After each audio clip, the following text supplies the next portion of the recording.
Welcome back into Sideline Stories podcast. This is episode 10, the final episode of season 1 with Ryan Oliver and myself, Connor Finland. Thank you to all who have listened so far this season. Today we are joined by 1996 Albany Times Junior of the Year, a 2001 Siena graduate, class of 2012 Capital District Hall of Fame member, a MAC champion, and current head coach of the Siena Saints, Carmen Maciariello. Thanks for joining us, Carmen. Thanks, fellas. Great to see some fellow Saints on here. It's awesome. So, obviously, we're getting out of this COVID, and for a while we're going to still be in it, but take us back to, beating Manhattan MAC tournament, which seems like many moons ago. What was the feeling the next day when word started getting around that, the MAC tournament and maybe the NCAA tournament was going to be canceled? And the second part to that is, how was it breaking it to the seniors knowing that their college careers were over? Yeah, twofold. It was great just winning that first game. That was our first, my first postseason win, right? Conference tournament win. I was really happy for Sammy Friday. I thought he really, did well when Elijah got in some foul trouble. I had Sammy actually advance us in the bracket that we had in the locker room. And, we were just getting excited to, game plan and prep and go to shoot around the next day. And it was going to be the winner of Quinnipiac Monmouth.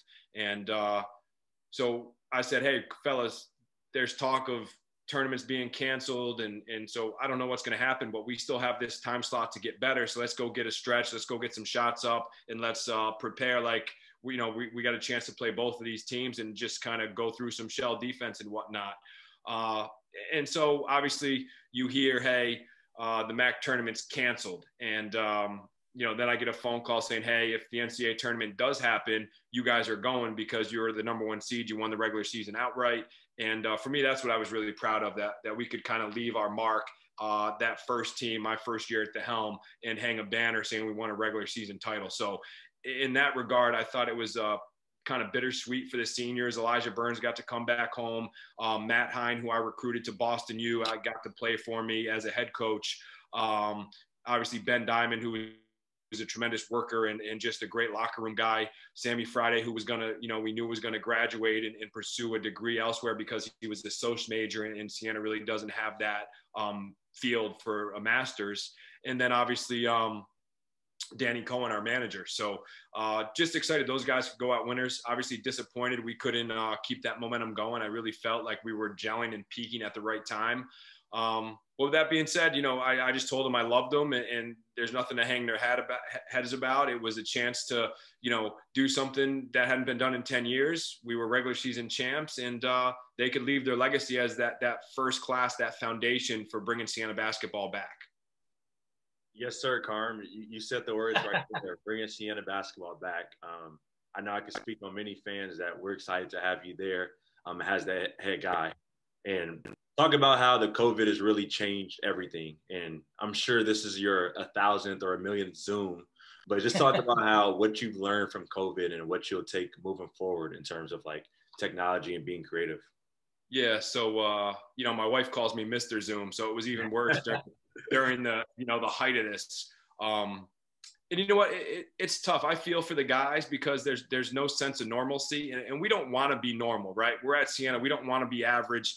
We got creative with having different Zoom calls with Avery Johnson, who was a Hall of Famer, who obviously coached in the NBA and played for the Spurs, and just phenomenal person. CJ McCollum from the Trailblazers, obviously one of our own Hall of Famers, Kenny Hasbrook. So we had those guys speak to our guys.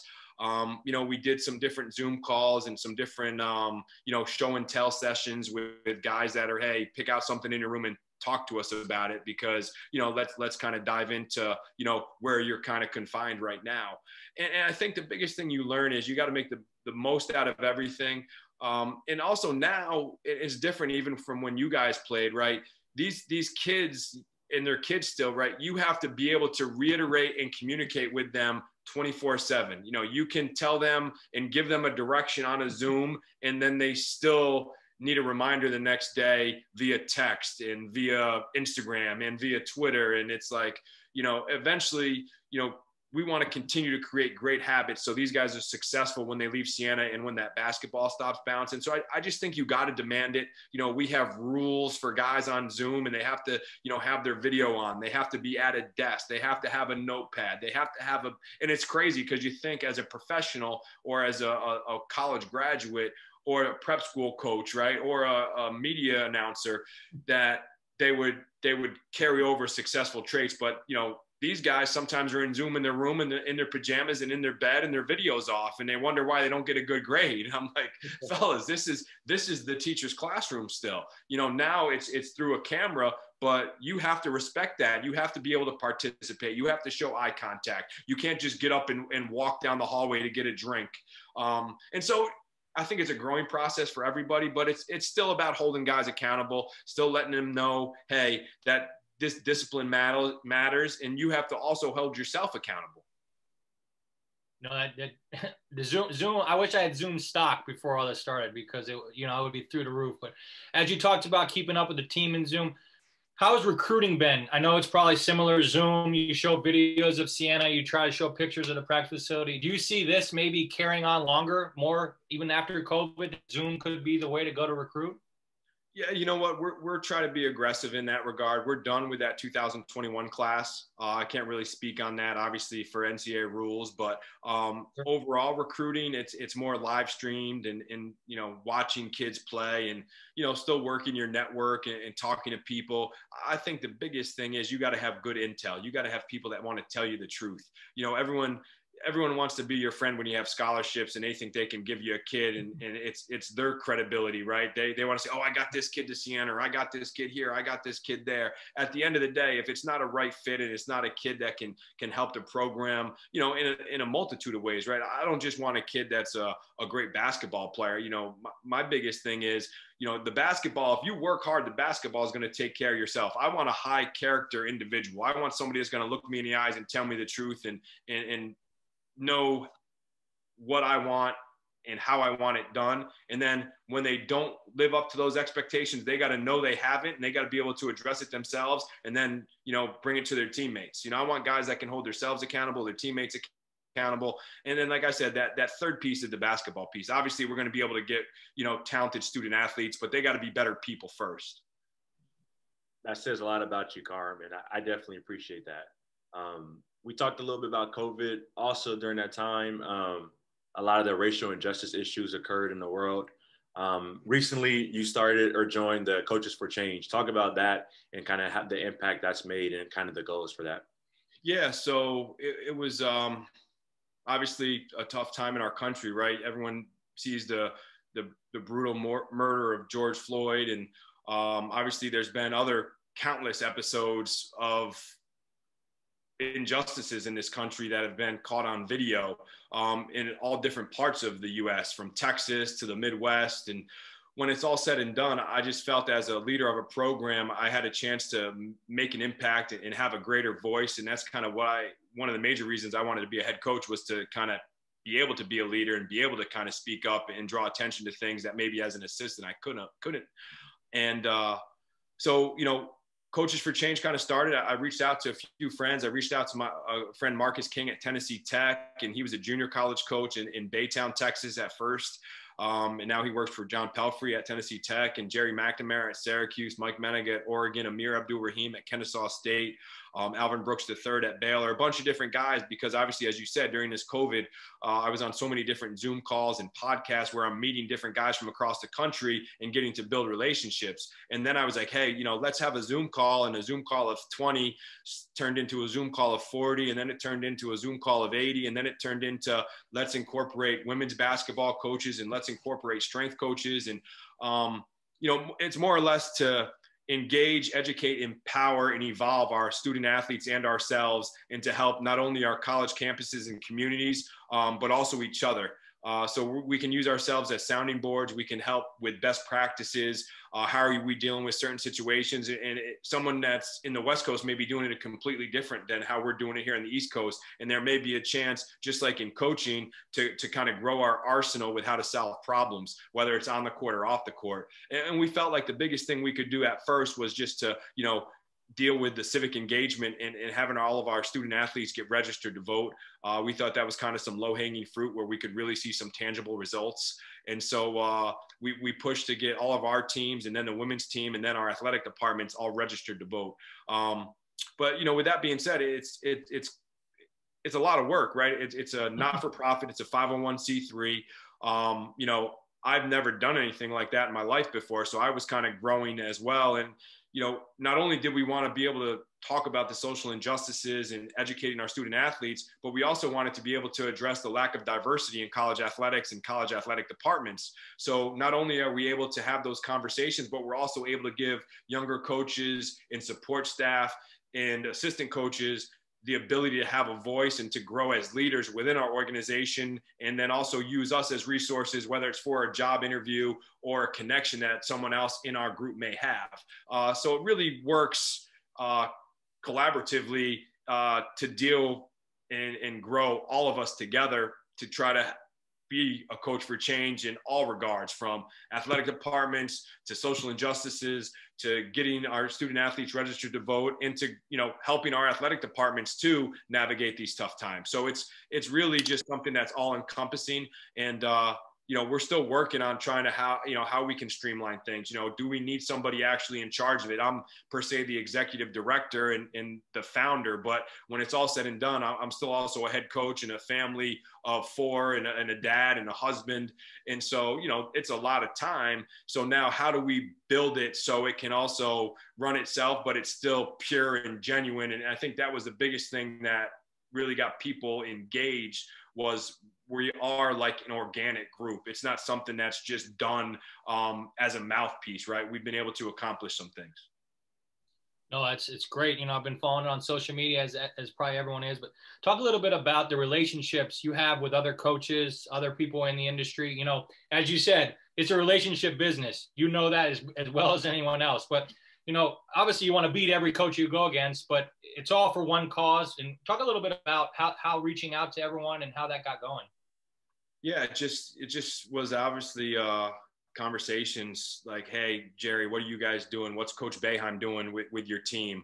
How are you guys handling this? What are you doing with COVID protocols? So it was kind of everything from the social injustices to protocols for COVID to, hey, what are you doing scheduling wise? What are you doing for workout wise? All that stuff. But it was really cool because, you know, like, for instance, King Rice was really happy that I took a stand and did something, because you get a lot of people that want to talk and don't want to do anything. And that was one of the major things that I wanted to do.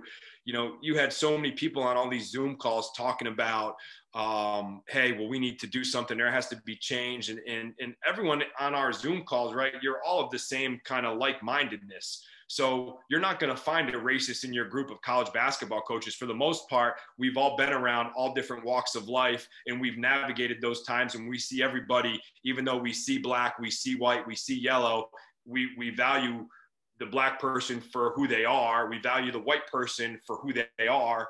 And you have to see color, but in the same vein, you have to do something about it. You have to be an ally, right? And an advocate, because it's so much more powerful when it's a white person saying, hey, our black brothers and sisters have been going through these issues and fearing for their lives when they get pulled over at a traffic stop, and we've never had to worry about that. So it's much more powerful coming from a white person, whether a man or a woman. And so even Rich Enzer in the MAC, you know, he sent the Coaches for Change initiative out to all the athletic directors and presidents. He even sent it to other commissioners of other leagues. So it's been great. I think it just gives you a way to show that we're more than basketball coaches, right? We're coaches for change. We're trying to stand for something bigger than basketball. I like to hear that, Carm. I definitely love to hear that, and I'm going to be following along as well, and hopefully can be a part of the organization as well. And speaking of being more than coaches, so Carm, you have a great relationship with your players. Looking from afar, you know, it seems like you're contacting them, texting, social media, Instagram, Twitter, and then I've seen a couple of times you listening to some players' songs. just talk about your relationship with the guys and how you're really in tune with them, and you actually, you're listening to their music. Yeah, so that's obviously Manny Camper. So proud of him. And right, obviously the other thing is that we didn't really talk about is, you have so many young Black men and women that now all these issues are kind of being brought back up, that they've probably had these things happen and they put them to the back burner, right? They've forgotten about those things that really hurt them or really angered them, and now all this stuff kind of comes to light. And I thought Manny did a great job. He didn't really want to talk when the whole George Floyd murder went down. I was making sure I was reaching out to the team. I released a statement on Twitter. I texted the guys. I'm like, fellas, like, I'm here for you. Whatever you need. I got no answers, but I'm here to listen. And they all just said they appreciated just knowing that.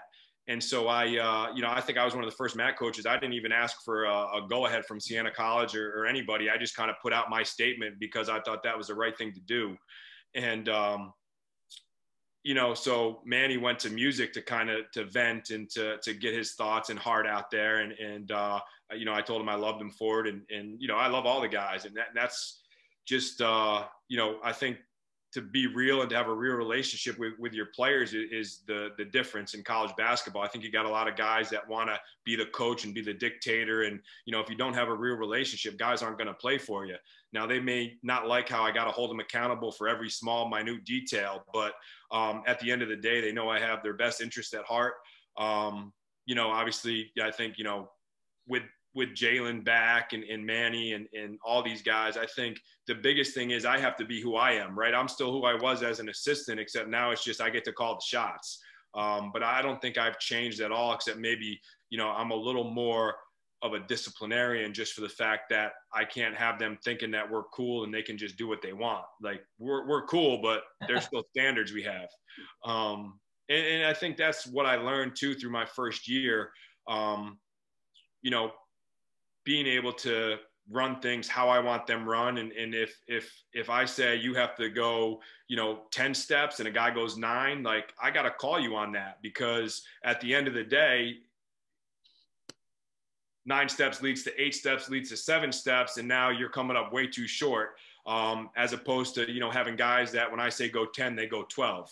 And so that's kind of what we're just working on now. I think that was the biggest thing, losing Elijah and Matt Hine, because they were both guys that, did all those little things extra, because you still had Manny and you still had Don Carey, and losing Don to Georgetown, obviously happy for him. But at the end of the day, you want guys that, could achieve their dreams at Siena.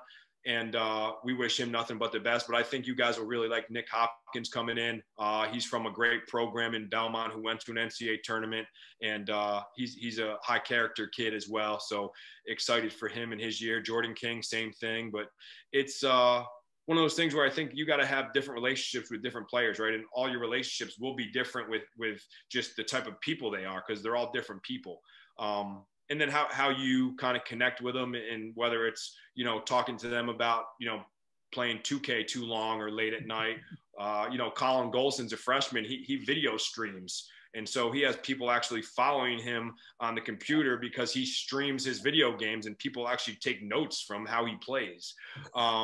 So, it's changing time, but I think that's the best way to go about it, is just kind of grow with your players and get to know them all at their level, right? You got to be able to listen and go to where they're at instead of making them come to you.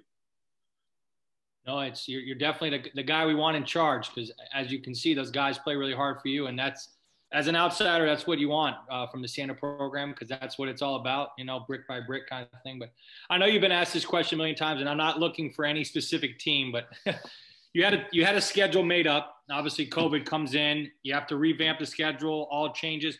What goes into, trying to get a schedule made so quick? Yeah, so there's like a pool of teams, right? There's a lot of kind of like-minded teams that are all probably really good, right? Like, for instance, Buffalo, Northeastern, Vermont, St. Bonaventure, UMass, Albany, UMBC.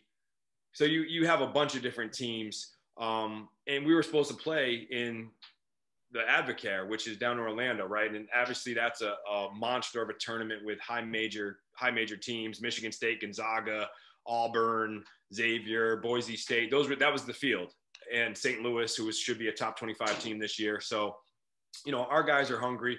And so I wanted to play an MTE just for the fact that it would be safer. So we're looking to play at Mohegan Sun. There's a pool of teams. Obviously, the dates kind of fluctuate. And it's looking now like we'll play on the 25th. We'll be off for Thanksgiving, but I wanted to be somewhere for Thanksgiving so we didn't have to worry about the guys going different places, people's different houses. The testing will be taken care of there. Our meals will be taken care of there.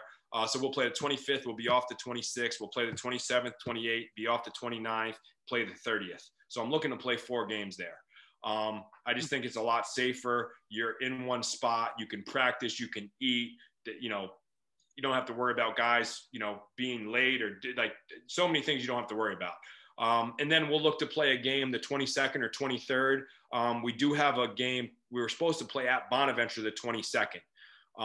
So now we're just seeing if they still want to honor that contract or if they want to get out of it and just make us go there next year. I'm fine with either. Mm-hmm. So you get so many moving parts in that regard, right? And then you got so many teams. It just came out today, I think, that Northeastern, George Mason, Howard, and UMBC are going to play in a MTE down in DC. But some of those teams were talking to the people running the Mohegan MTE and just basically, ponying up to see, what was better for them travel wise. So then it's, it comes down to always that. And then obviously you got to look at how much it costs, but they pay for the referees too. So like people don't realize how much it is to pay for referees. That's like, I think it's $2,000 a ref. So you get 4 games with 3 refs, that's like over $20,000 just in referee fees. So obviously I could talk, like we talked about, you had a schedule set for this year. So do you just push those games back a year? Do you have to, try to see if teams are still interested? Yeah. So like, for instance, the Patriot League said they're not going to play, but now some of the Patriot League schools are trying to play because Army and Navy can play. So, Colgate's trying to play because they're in New York State. What if they just play within New York State? So we were supposed to open up with them. So I don't know what's going to happen with the Patriot League schools. I know like Bucknell didn't have a date that worked because the MAC bumped up conference schedule. So we only had a small window to play non-conference games. So like for next year, we'll still go to Bucknell. We'll still have Yale at our place. We still got to go to American.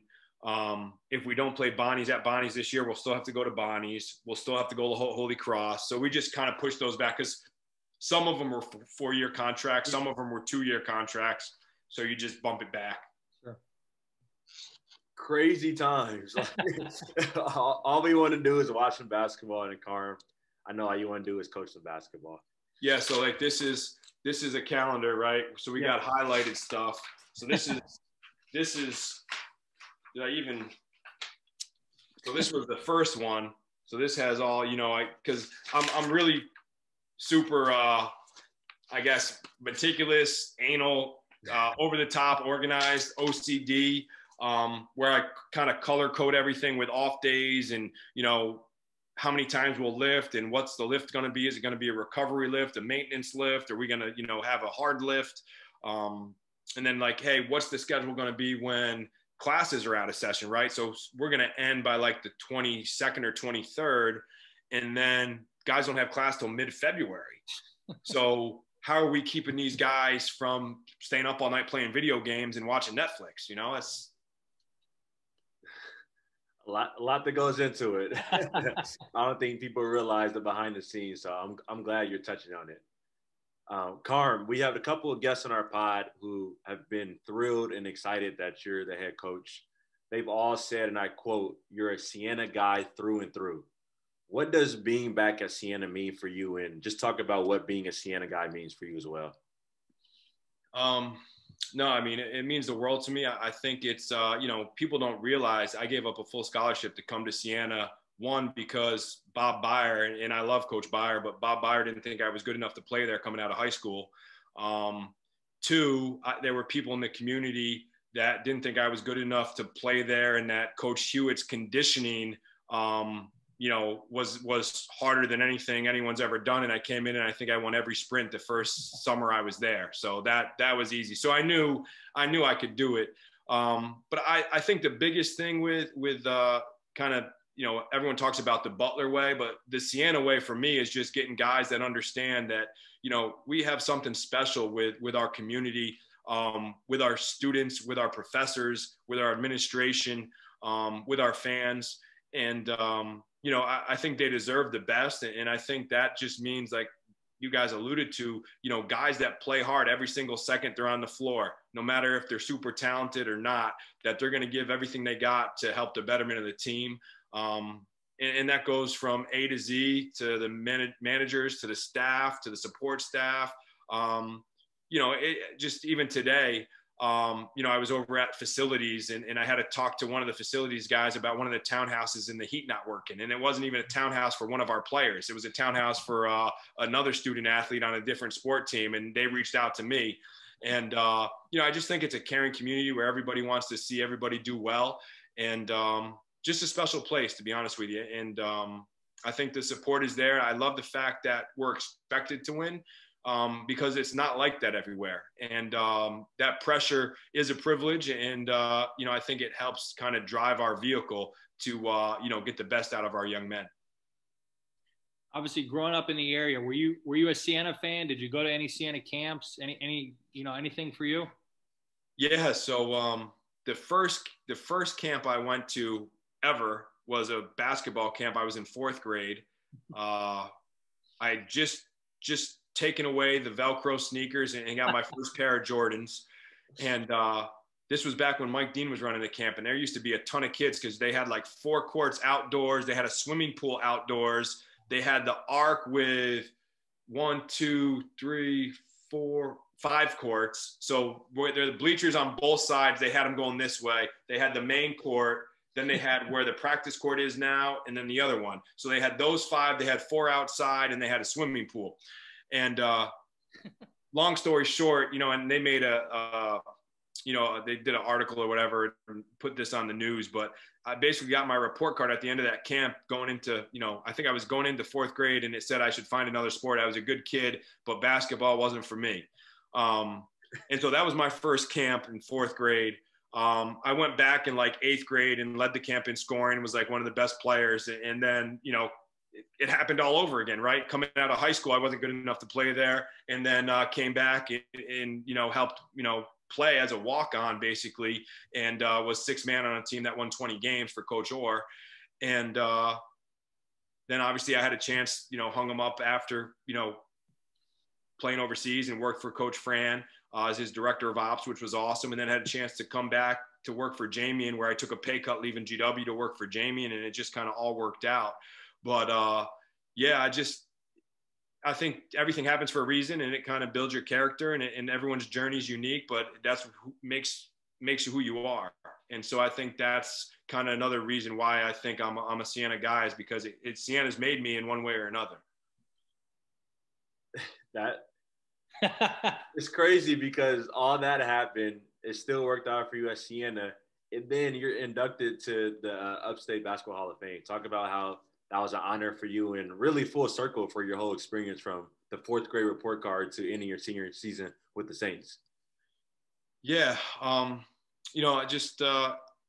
think it's always an honor when you can be inducted into anything. And, I was a self-made player, just how I feel like kind of I was a self-made coach. I was a guy that just worked tirelessly. I had a coach at New Hampshire. His name's Bobby Castagna. He got into the administrator's role at Cal Santa Barbara after he left University of New Hampshire. And, he'd be the guy that would work me out, with my individuals and in the off season stuff. But, I was a guy that pushed myself. I ran a 4:57 mile at New Hampshire. And so, I could run. I changed my body from when I went in as a freshman at New Hampshire. I weighed 210 pounds. My sophomore year, I weighed about 187. And that was all just weight room and running and eating right. And, I had never lifted or trained in high school, right? We just played basketball. And so to be inducted into the Hall of Fame up here, it was just, a special day just to kind of wrap up the end of my playing days. A lot of people don't realize how tough it is to play professionally overseas too. I was fortunate enough to have an Italian passport and, basically to play the game I loved and get paid to do it, and see the world. And I think so many people kind of lose sight of that, right? I had a chance to enjoy another way of life, another culture. In Italy, from like noon to 4, everyone's having a big lunch and taking a nap. I mean, we need to adopt that lifestyle over here. I think that would be great, except for my staff. They can't do that. But as we talked about, obviously I call it radio games. So I've seen you live and in person the whole year. Never really see you get rattled. If you do, you don't show it at all. Do you ever feel any pressure being, a former player, being someone local, having family and friends at every home game? No, I don't think there's time for that. My mind's working so much on, so many different things. You really don't have a chance to think about that. I don't even, I haven't changed. So like, I'm still going to the grocery store and I got somebody, saying, oh, nice hat. And I turn around and like, Coach Carm. I'm like, and for me, it's nothing's changed. I haven't changed who I've been, from my stops as a director of ops to a head coach. And I think that's invaluable lesson for young coaches too. You get so many guys that, all of a sudden they're a head coach and they don't return text messages or they don't treat people the right way. And for me, that's not what it's about. It's about being able to be a giver and, kind of make this world a better place and to have a greater voice. So since I'm a head coach, I'm able to have a greater impact. And so now it's even more of a responsibility to do things the right way. But I think you always have to try to do things the right way. And I talked to my team about that today is, we have a responsibility, right? You have to be able to, hold guys accountable, but then they also have to look at me and realize that I'm holding myself accountable every day, right? I can go home and, do whatever I want and not watch practice film and not make phone calls to recruit and keep this program where it's at. And, but I'm not, we're trying to get this thing someplace it's never been before. And that's the goal, right? You guys were on teams that played in the postseason. Siena's never been to that second weekend in March Madness. We want to get to a Sweet 16 and Elite 8, and there's no reason why we can't. And that's the goal. So, when guys talk about taking shortcuts, I remind them of why they're here and that, there's going to be a target on your back now. So everything is that much more important. No, that's very true. And we're definitely excited to watch the journey. The real question I have for you, Carm, is pre-COVID, how many text messages are you getting for ticket requests for a home game? So it's not too bad. So I got a certain number in my contract. So, I give those so I don't have to deal with any tickets. I just give the hard tickets. I give them to my sister, my brother-in-law, my mom, my dad, my wife. So that's 5 out the door. Then, the other 10, I gave one to my high school coach. His wife is battling cancer, so I wanted him to be able to get out. So I gave one to Coach Zulo. Then I give, I keep a couple in my desk for the staff in case they get, different people that hit them up. Keep some for the maintenance guys on campus or the lunch aides and the support staff. But I think more or less people know. I think it's almost like we can't reach out to Carm. Everybody must be reaching out to Carm. So it actually helps that I'm a local guy because they all kind of don't want to bother me. And, I tell them, hey, we got to get that season ticket total number up. We were able to have 6,400 fans a night, but how great would it be if, we just got 200 more people to buy season tickets?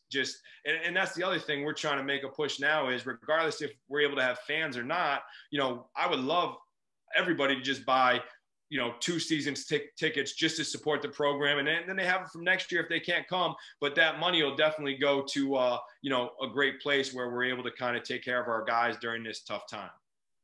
No, you say all the right things. If you're recruiting me, I'm in, I'm buying in. What a lot of people don't know if they don't go to the games is this is actually one of the funniest moments I've seen of you. You picked up the mic after senior night, just to thank the fans for coming. I'm not saying head coaches don't care, but you don't really see that in, people, some coaches, you don't even know they're even, a part of the program because they just go in and out of the tunnel really quick.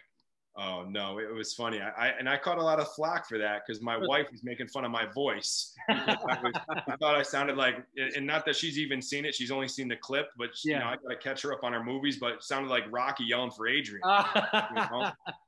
So I'll have to shoot you guys that video. You guys can make it into a meme or something. Sure.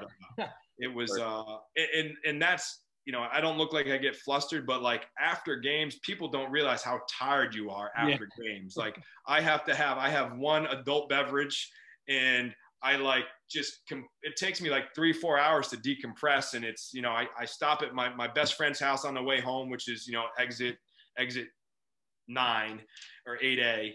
And then I live at exit 11. So I stop, I have one cocktail. I see my mom and dad and sister. And if my wife is there because we have a babysitter, you know, I get to hang out and relax. But then, of course, I get all the questions. And then I think not the worst thing, but the thing that I try to do, and my wife hates it, but I try to respond to every text message right after the games because I'll get, you know, hey, congrats on the win, or hey, nice to whatever I get, I try to respond. So I'm not taking my time the next day because usually it's another day to either watch film, or if it's a day off, I got to either go recruiting or, you know, jump on the call list that the assistants put together for me because, you know, I try to keep that organized too, where we work off of all Google Docs. So I'll have class breakdowns from, you know, the next 3 classes. So 22, 23, 24, and then contacts of guys I got to call just to make sure they're hearing from the head coach. So there's, you know, people don't realize that there's really no days off, right? Just like, as you guys know.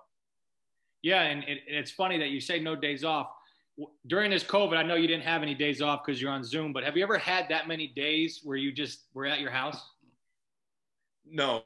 And the blessing of it though is, you know, with now, obviously our son's 4 months old. So he was born, you know, during the pandemic in Albany Med, which was great.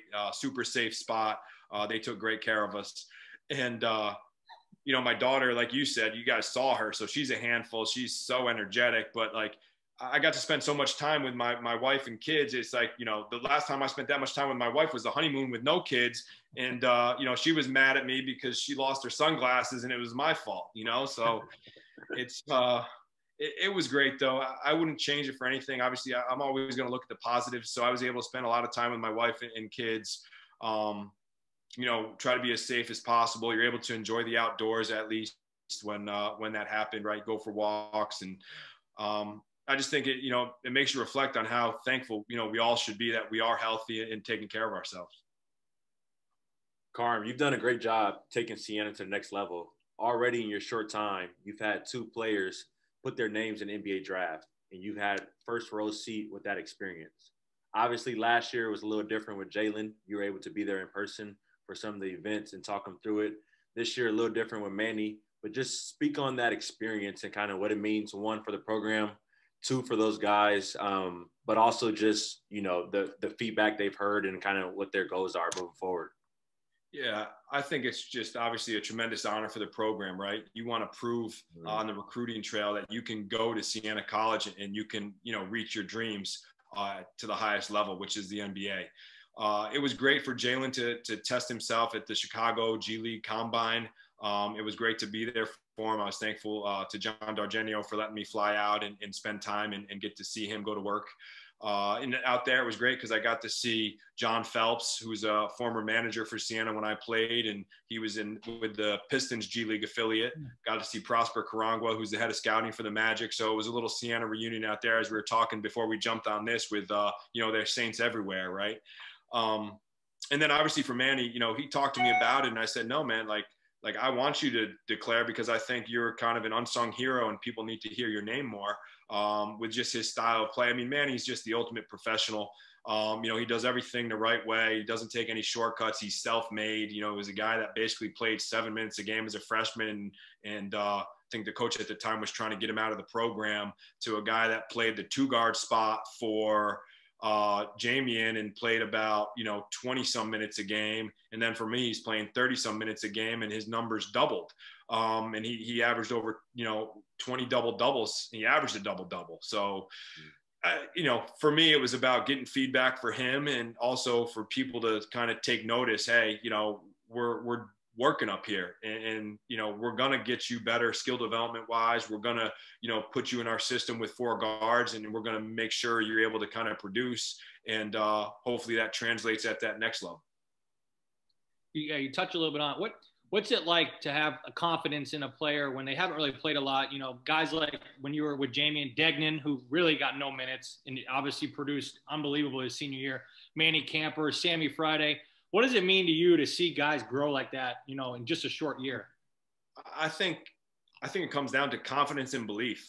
I think that power of belief is tremendous. And for me, Manny just worked so hard. I knew he was going to have a good year. And with how we play, that kind of 3-4 multi-position guy, if you can dribble, shoot, and pass, and you understand the game and can kind of take what we're giving you scouting wise, you're going to be able to produce, because we're going to put you in positions to get to the foul line, on top of how we want to play in transition, right? We kind of want to be able to attack and have, we want to be able to score 7 layups in transition a game. I think if you would look back, I would probably say Manny probably account for probably at least 50 to 60% of those with just himself. It's unbelievable. That's a great stat. I might have to steal that one. Everywhere you've been, you've done well and you won. Your time at Fairfield, you've won. BU, you've won, and even at GW. And then obviously in your short time back at Siena, you've won as well. Talk about where that winning mindset came and how early did you have that instilled in you as a youth? Yeah, I think it started in high school. Jim Zullo, legendary high school coach up here, coached me at Shenandoah High School. You put in the work and you listen to the coaching, and you play as hard as you possibly can, and you don't worry about the scoreboard, and it'll take care of itself and you'll win. I kind of have that same mindset as a coach with the preparation and with how we demand different things in practice, right? It's how you coach your team. It's what you tell them and how you emphasize it. It's how you build your practices and what breakdown drills you do. And it's instilling that confidence that this is what they're going to see on any given night, and this is how we're going to handle those situations. So I think the belief and the confidence are 2 things that help kind of with that winning mentality. And then obviously the track record, right? And that kind of belief in yourself and tireless work ethic helps build the players up. And then they believe because they see that in their coaching staff, and it kind of just grows organically there. What would you say the biggest transition for you personally was going from being an assistant to a head coach? Calling the shots. There's so many different things that come across your desk, so many decisions that sometimes are the most minuscule decisions, but you still got to give an answer, and you want to make sure it's the right answer. I'm not one of these guys that's going to deliberate for 12 hours to give you an answer. I'm going to kind of, have a quick filtering system in my mind, and then I'm going to go. And if, no one says anything else, I'm going to go with what I think. Now, obviously I open it up to my staff and talk with them about situations and see what they're thinking. But at the end of the day, I have to be comfortable with it. And so I think that's what it is. It's being comfortable with who you are, and, being able to just kind of trust yourself and trust your gut. Absolutely. Going back a little, you've mentioned, your time in the mile, how you're a big guy who loves to run. If you follow you on Instagram, we'll know you'll always post the route you run in the miles. Just talk about how even now you're still finding time during your busy schedule to work out and kind of clear your mind and have you time. But also, do you ever get a chance to run with the guys or put them on those same types of runs during the off season? It's funny, Coach Weish, obviously my defensive coordinator, we grew up together, and he was never a guy that wanted to run. We'd always play one-on-one and work out. But, I even asked him the other day when the power was out, I said, hey, should I take these guys on that 3-mile run with me? I was like, I know you weren't a big runner. He's like, nah, what do you think? Maybe 2-hand touch football. I'm like, all right, So we conditioned for about 30 minutes, and then we played some 2-hand touch football.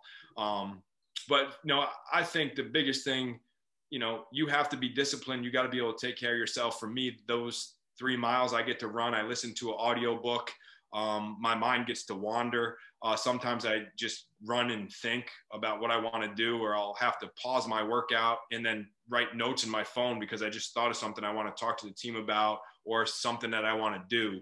But no, it's invaluable to me. My wife, sometimes gets mad. She's like, hey, it's your off day. Can you come home and, let me go do something, get my nails done, or, kind of just relax? I'm like, babe, I got to get my run in, like it's that religious where it's like, that's how I have to get it in to feel like I accomplished that one thing on top of, all the ins and outs of scheduling and meetings and Zoom calls. And, it's the one thing that kind of gives me my peace for that, 20 minutes or 30 minutes. I used to run a lot faster. I used to run like 5 to 7 miles a day in my younger years. Now I'm down to just straight 3. And I have the route I run. It gives me some motivation. It's got a big hill.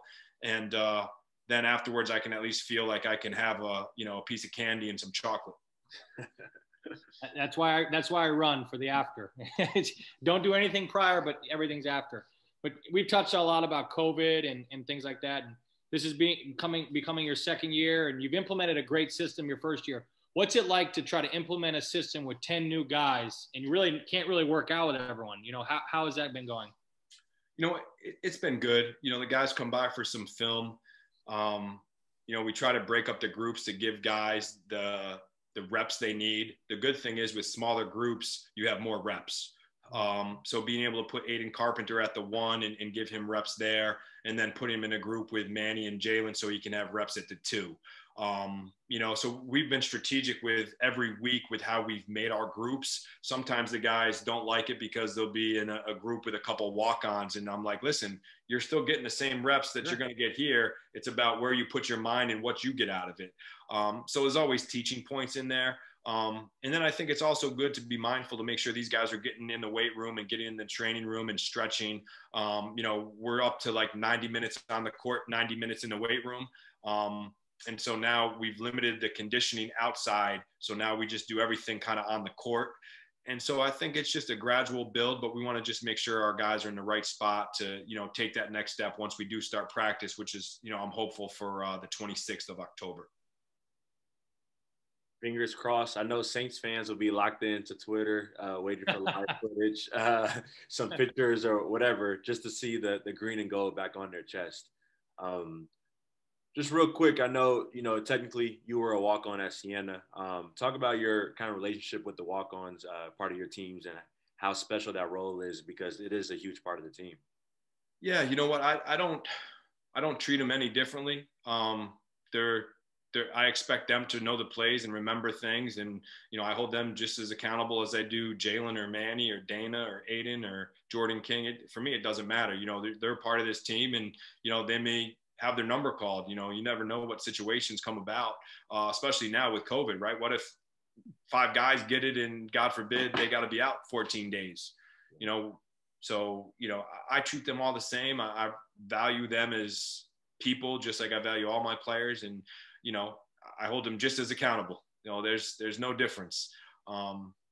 So I think that's important too, because I think the other guys see that too, that there's no one getting any free lunch.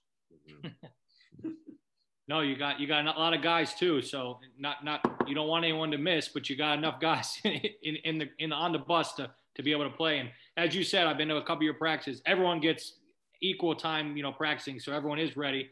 You're throwing people into Canisius in the first half. Remember this year, you didn't like what was going on, say, hey, get in there. But hey, it's next man up, and that's one thing you can like about that. But have you had like a pinch me moment where you realize, like I am the head coach at Siena, or was there anything that you were like, woke you up a little bit? I don't think I'm still kind of up there. I'm still not, I don't plan on waking up. Yeah. Trying to keep this thing going, and it's not work when you do what you love. I think you guys can both kind of attest to that. Every day is different. That's why I love being a coach. There's different problems and obviously ups and downs, and you can't get too high or too low with any of it. But all of it's enjoyable because, we realize we're getting better through it all, and we're growing young men to be, better citizens in society when it's all said and done, and teaching them life lessons through the game. So it's great work. It's super enjoyable, and I hope I never come down. So I'm just gonna, I'm gonna keep it going. I love that answer. I love it. Let's go back into COVID. Obviously, everyone at the time was glued to their TV watching The Last Dance. Anyone who knows you knows you're a big Jordan guy. Obviously, we got a little tour of the office and saw the wonderful pictures. We know you have a big collection of Jordan shoes. Did you have the team watch it? Did you guys kind of discuss it, and also talk about what it meant for you to watch the behind the scenes on your favorite player? Yeah, it was great. I loved it. It was like, my wife's texting me, hey, you got to get home. This is coming on. So she even knew. And it was awesome. I had the guys watch it some. Some of them are still too young. It's crazy, right? They had no idea. That was kind of right during the prime when I was in Jordan's first year or second year, I was in fourth or fifth grade. So I got to basically grow with him, right? So I get to see him lose to the Pistons and then beat the Pistons. And then you get all his championships, and then you get him retiring and coming back, and then even get the Wizard stints and the baseball stints. And, but yeah, we had one meeting on Zoom just about it, but I wanted them to enjoy it and not feel like they had to watch it. Some guys didn't watch it. Some guys did. The good thing is it's still out there, so they can pull it up if they want. But I think it's just the history behind it, right? And the little idiosyncrasies and things behind the scenes that you didn't know. Like a lot of the stuff was documented that I knew about, like with Krause and Reinsdorf and what was going on with Pippen and in those situations. That stuff was kind of in the media a lot. And back then, you rather read that than do your homework when you're a kid. So that's what I was reading. But no, it was super enjoyable. Obviously, everyone wants to debate LeBron and Kobe and Mike. And, I just think what separated Mike was his dog, he wanted to take your lunch every time. He wasn't going to give you a free pass. He wasn't going to take a play off, whether he was up 30 or down 30, he was going to come at your neck. I feel like some of these guys, do take plays off. I think Jordan would have said, no, I don't want to bring any more all-stars on my team. I'm going to do it with these dudes right here. I'm going to make Steve Kerr better. I'm going to make Rodman better. I'm going to make Horace better. And, that's what I thought made Jordan special.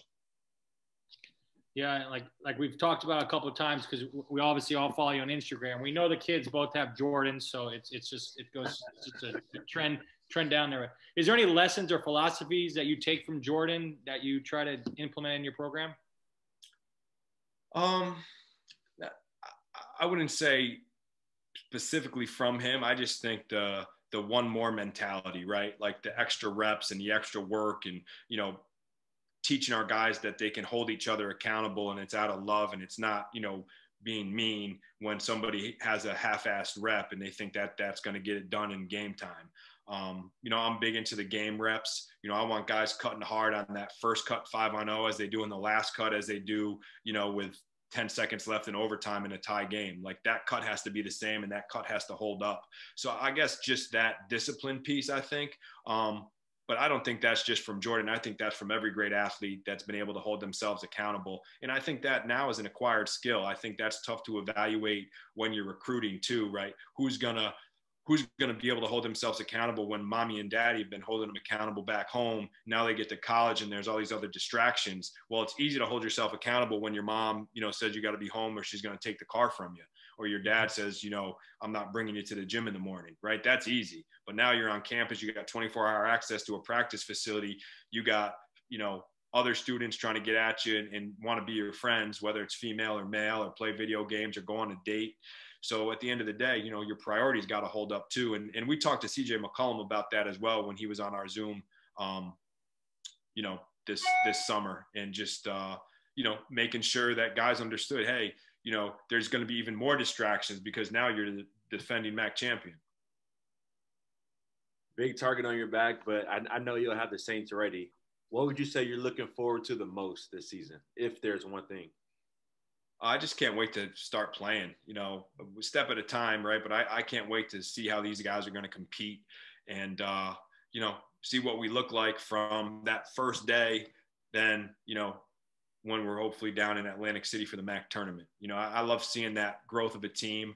I think that was one of the more enjoyable things this year, was seeing where we were from that first game against AU, and then obviously, the ups and downs of the Harvards and the Yales, and how we grew as a team and paid more attention to detail in certain situations, and then, kind of how we were playing as a unit and the confidence we had towards the end of the season. I think everyone could kind of see the growth of that team, from a team that was 10-10 to a team that went to 20-10. Yeah, and we've touched on a lot of COVID, but as you know, if you follow college basketball, most basketball players always come in the summer, and you get a lot of workouts with them. That's kind of where you get your bonding with your team. Is there any of the newcomers that have surprised you, just in a little bit of time you've seen them so far? Yeah, I mean, Colin Golson, he's from Detroit, Ferndale High School. Juan Rickman's his high school coach, does a great job out there, and something you wouldn't have known in the recruiting process. And it's the first time it's ever happened to me. He asked one of my assistants for a steak knife. He went to the grocery store and he brought groceries to Manny Camper and Nick Hopkins in Denzel's townhouse, and he cooked them steak tacos.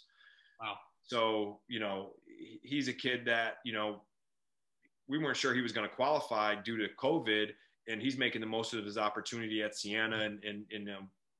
So I think for me, those are the stories, right? You're giving kids opportunities, and they're thankful and appreciative. And then, Aiden Carpenter, I think, gives us a different gear. I think he could be our quickest guy.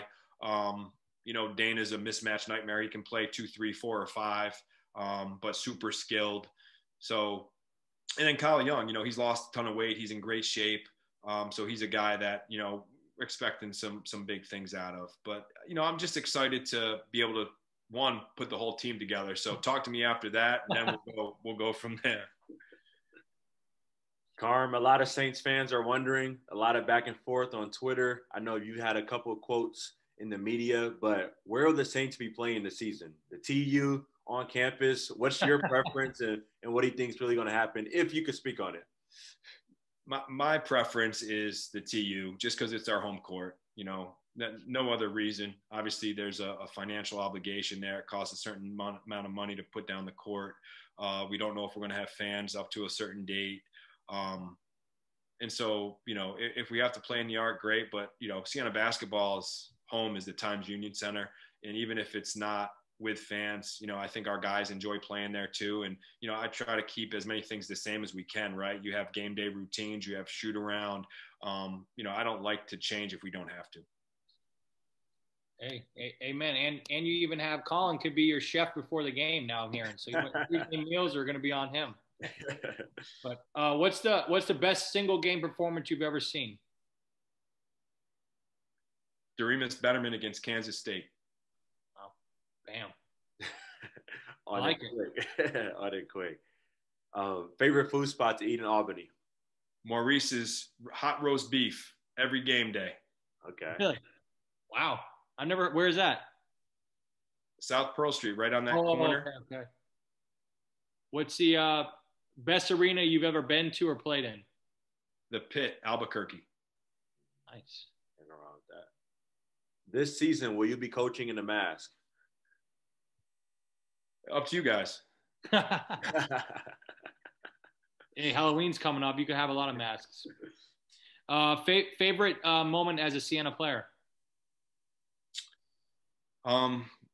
Probably, I believe we had a couple injuries. I got to start against Rice my senior year, and Eric Cooper was a good friend and an AAU teammate, and we beat Rice with Mike Wilkes, who went to the NBA, and a couple other guys that were really good, and I got to start against a team that was a really good team, and prove that I could just help the team win and be a starter.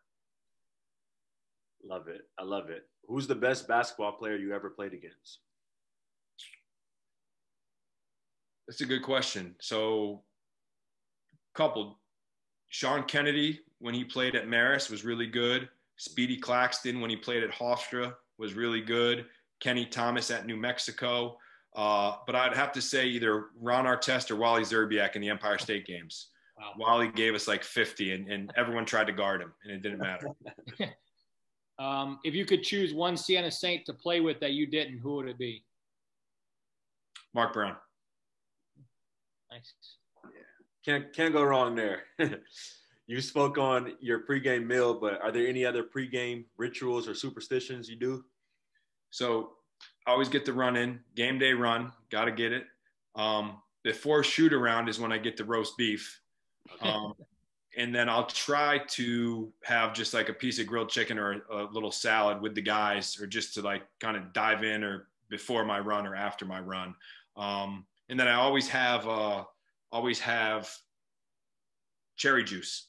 Oh. I always drink cherry juice, and I have a ginger drink as well, like a ginger shot, just for immunity purposes, because I try not to eat too much, especially during the season. I cut out carbs as well. So no pasta pregame, straight protein and salad. Yeah, that makes it easy. What is one piece of advice you'd give to someone who's starting out in the industry? Be able to do everything. That says it all right there. That's perfect. That's definitely perfect. This is the end of season 1, but we who would you love to see on our podcast that's a Siena affiliated, whether it's a coach, player, manager, who's someone that you would love to see as a guest? Well, I got probably a good list for you guys. Send it over. Send it over. I think Prosper Karangwa would be great. Former teammate of mine, Marcus Faison. I think he would be amazing. Dwayne Archibald, Coach Hewitt. I think those 4 guys. Even I think Greg Dashnall would be great on your pod. Yeah, Boogie. I think Hammer's been he's a legend. He's been there forever. He's seen a lot. He could probably give you some good stories. I think Mike Dean would be good. So I think there's a short list for you. No, we appreciate it. We're gonna, if we can get them, they're gonna be on here. So, but definitely appreciate you coming on and helping us out, and wish you all the best this year with getting it second MAC championship in a row. We'll all be watching. And we hope the best. But don't forget to subscribe on wherever you listen to podcasts and our YouTube official page. That will do it for the first season of Sideline Stories podcast. Thank you.